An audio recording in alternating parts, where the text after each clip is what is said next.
اگر انسان اپنی کوشش اور جذبے میں سچا ہو تو پھر وہ اپنی منزل مراد کو آخر کار پا ہی لیتا ہے۔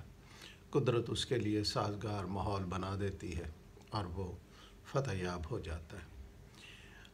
تاریخ میں اس طرح کی بہت سی مثالیں موجود ہیں جن کو دیکھ کر انسان چاہے تو اپنے لیے راستہ چن سکتا ہے، اس سے حوصلہ لے کر اچھی طرح سمجھ کر آگے بڑھ سکتا ہے۔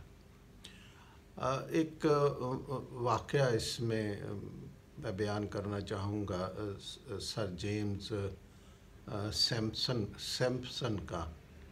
سر جیمز سیمپسن اپنے 7 بھائیوں میں سب سے چھوٹا بھائی تھا۔ ان کے والد صاحب نان بائی تھے۔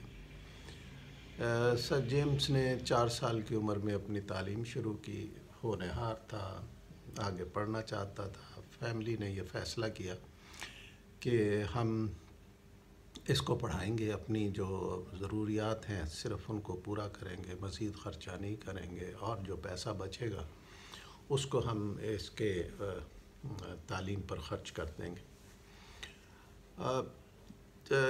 سر جیمز پڑھتے رہے، پھر یہ ایڈنبرا یونیورسٹی میں ان کا داخلہ ہوا۔ وہاں انہوں نے میڈیکل کی تعلیم لی اور میڈیکل کی سب سے بڑی ڈگری ایم ڈی انہوں نے حاصل کی۔ ان کو ریسرچ کا بہت شوق تھا، اور جب مریضوں کا آپریشن کیا جاتا تو اس کی تکلیف پہ یہ بہت پریشان تھے، دکھ درد محسوس کرتے تھے، اسی پہ انہوں نے ریسرچ کی۔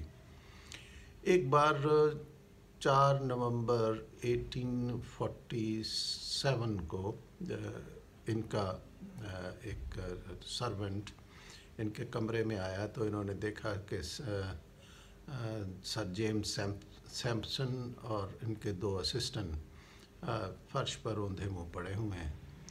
نوکر یہ سمجھا کہ شاید انہوں نے کوئی ایسی شراب پی لی ہے جس کے نشے میں یہ بے ہوش ہو گئے اور نیچے گر گئے ہیں۔ نوکر نے ان کے کپڑے وغیرہ سیدھے کیے اور چلا گیا۔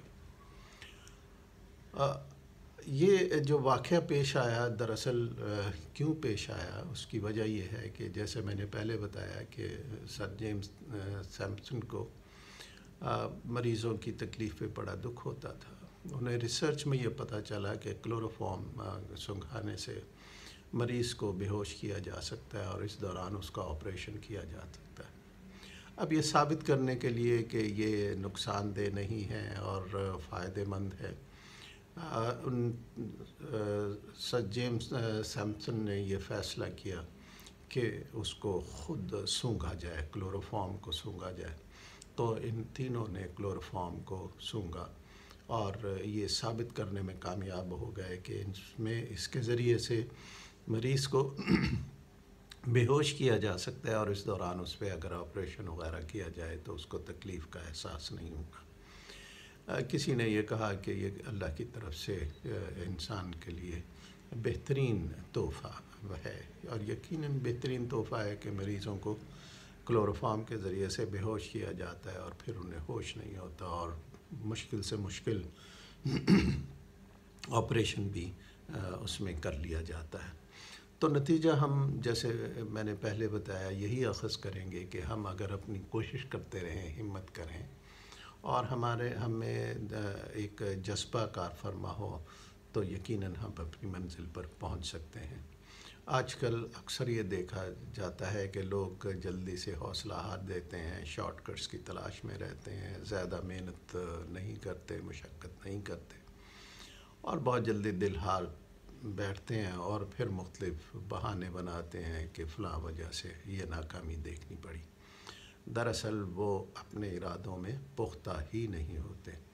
تو اگر آپ یہ چاہتے ہیں کہ کامیابی آپ کے قدم چومے، آپ منزل مراد پر پہنچے، تو آپ کو